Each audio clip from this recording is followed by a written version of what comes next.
Make the ground shake.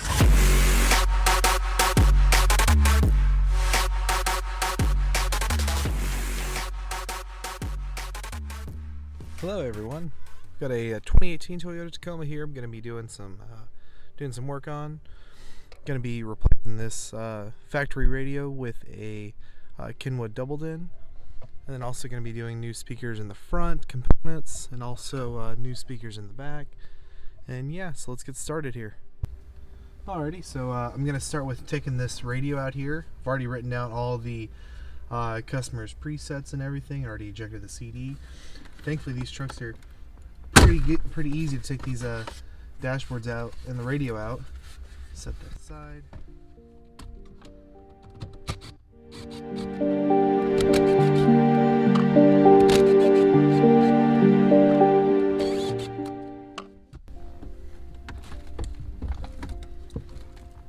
And I've already done some work on this. I did a little 4-channel Rockford amp off of this radio right here, and also did a little powered sub underneath the seat. So I've got some extra cords on here that aren't normally there.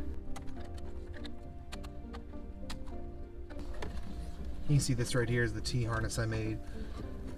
This goes off into the towards the amplifier right here. So we take the factory cords, extend it out, and give me my signal wires, and then down here are my speaker wires. Now in this I'm going to be using a Maestro iDatalink interface. I'm going to go ahead and figure out what harnesses I'm going to use and not use.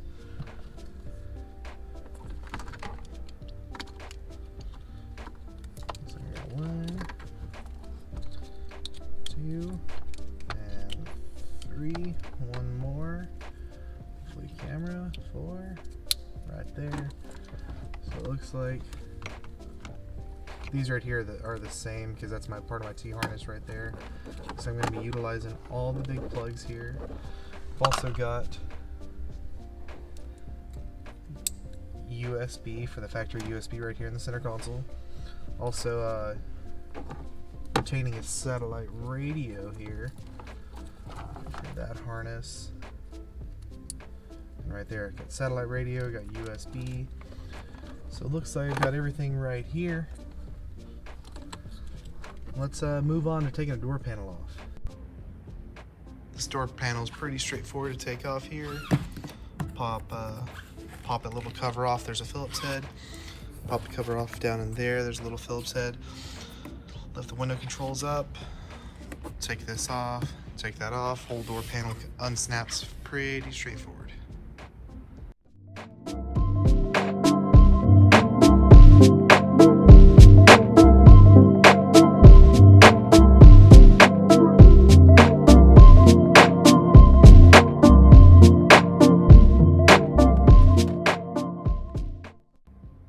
That off, we can see that factory speaker right there. We're going to be making this out of some plastic right here, copying that shape and putting a 6.5 component set in here. And to get to the dash speakers right here, take the A-pillar off. There's a little 10mm that holds it in, and the whole panel pops up, and there's 2 10s that hold down that little dash speaker right there. Rear doors are pretty much the same. You have a sail panel in the back, little push pin right here. Pop that cover off, Phillips head down in there. Pop that off, whole door panel snaps right off.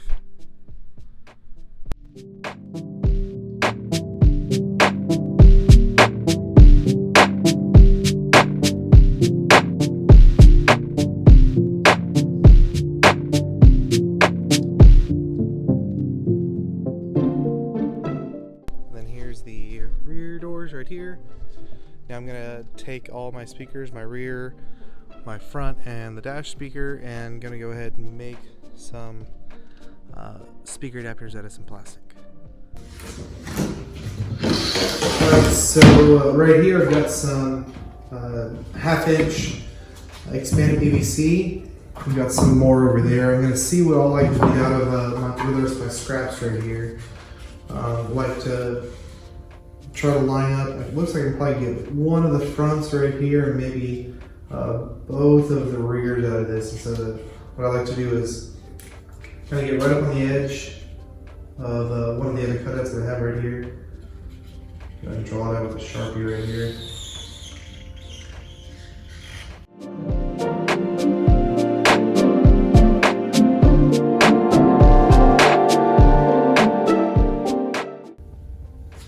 Alright, now that I've gotten these drawn out here, I'm going to rough cut these out with a jigsaw. Got my hearing protection on, so let's go.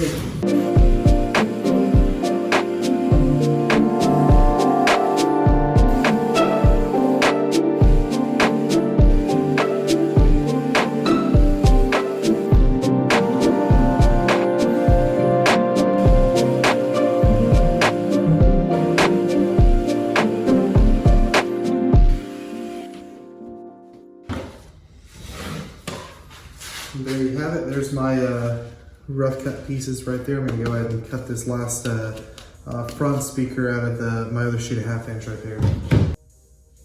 Alright, so now I've got my master copy here. This is my 6.5 inch template right here. I'm going to go ahead and router these two pieces.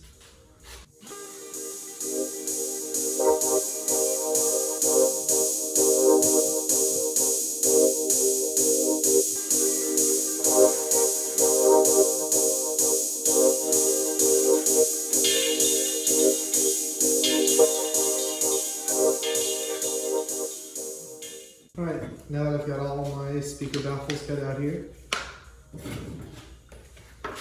and two tweeter pods right here, just need to drill the holes out and also use a Forstner bit and actually countersink these holes so I can still use the factory bolts, the factory 10mm bolts in these locations right here. And then on these, you need to drill 2 holes and then cut out the hole for the tweeter. Alright, now I'm going to take a punch and mark all these speaker mounting holes.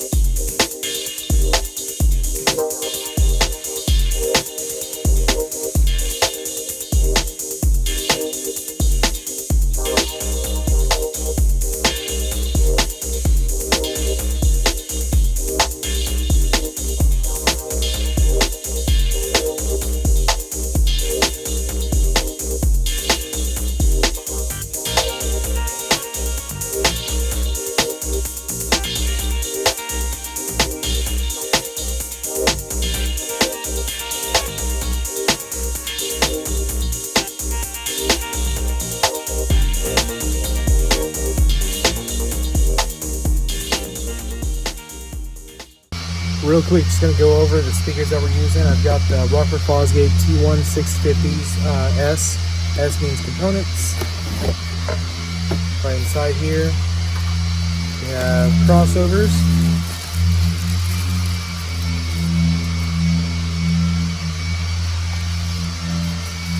Nice tweeters right here. I want to say they're silk dome or some other composite material. They're definitely, the T2s are aluminum dome, which is one step up, so they're a little bit sharper.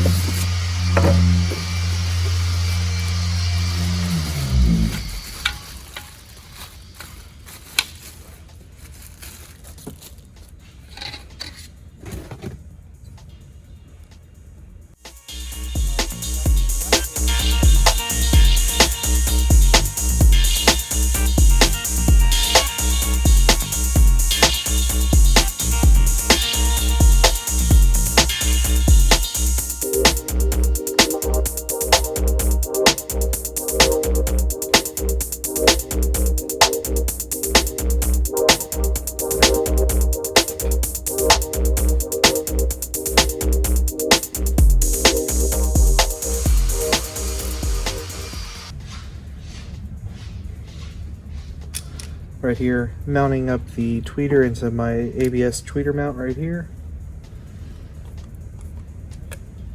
See, that screw just goes through there, sandwiches this back plate onto the tweeter cup.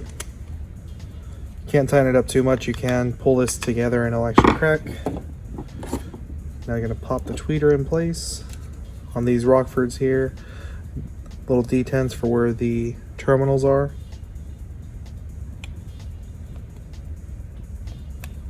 and kind of snaps in place right here. Then grab one of the trim rings,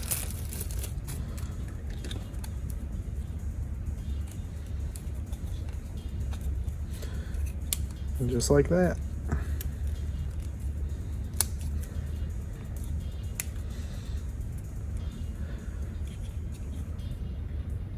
Now I'm going to start soldering on some speaker leads to these terminals on this speaker right here. I've had some bad experience in the past, specifically just with Toyotas, that there's it seems like a little more water comes in between the window and the seal against the door. But I still do this on a lot of vehicles, or every vehicle I should say, just because it makes it so you don't have to worry about the connection in the door coming loose. It kind of takes, if you ever have any issues, it takes away one troubleshooting step, so you don't have to ever take a door panel off and check and see if the little connector came off or anything.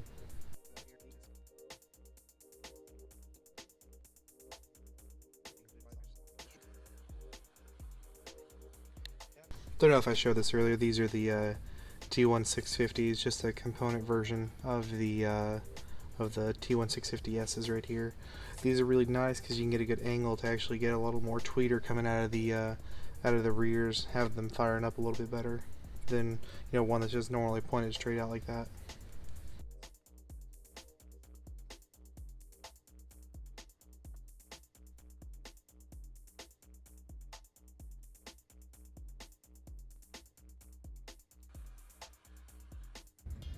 Alright, I've got all of my speaker baffles made up here with foam on the back here.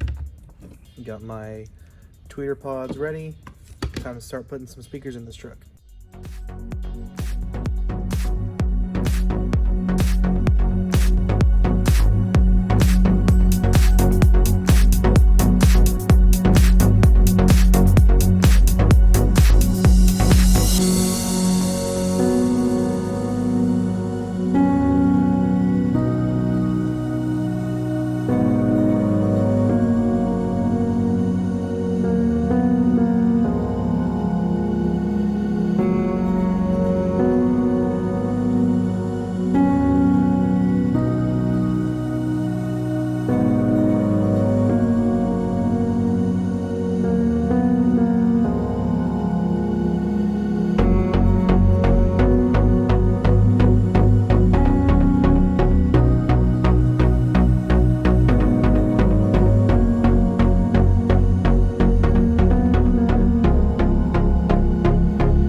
Kind of go over everything that I've done here.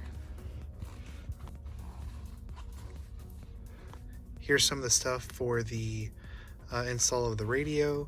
Have the microphone mounted up in the A-pillar right there. Took the A-pillar down, ran it down here, ran it across here. There's the OBD2 connection right there for the Maestro interface.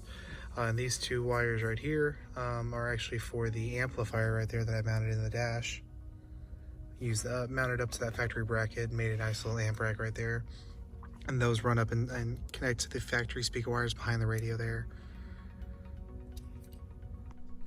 So got the radio installed right here. Here's the nice Metro dash kit. I like the way that looks, better than the high gloss that the factory radio had before. This matte finish looks really good. Matches the interior a little bit better. One thing the customer actually requested was to have the phone buttons right here actually be the volume and this become the phone buttons. It makes a little more sense because you think here you got volume, mode, and then seek, answer, and then the voice activation button right there. So now if I press that right there, controls the volume, and then these go hang up and answer right there. So it actually makes it a little more useful right there. It's really nice. We're able to keep this factory USB port right here with one of the adapters from iDatalink Maestro. So it perfectly integrates with this vehicle, giving us the nice vehicle functions right here to show us which doors are open, individual tire pressure, and battery voltage, check engine light. When the vehicle is running, we can also get really nice gauges right here that are totally user customizable. And yeah, let's put this dashboard back together and wrap this up. Got this truck all done right here. Radio looks beautiful in this dash right here. There's the factory backup camera. If you want that little message to go away, you can just tap the top. Time to call the customer, tell them it's all ready. Thank you guys for watching.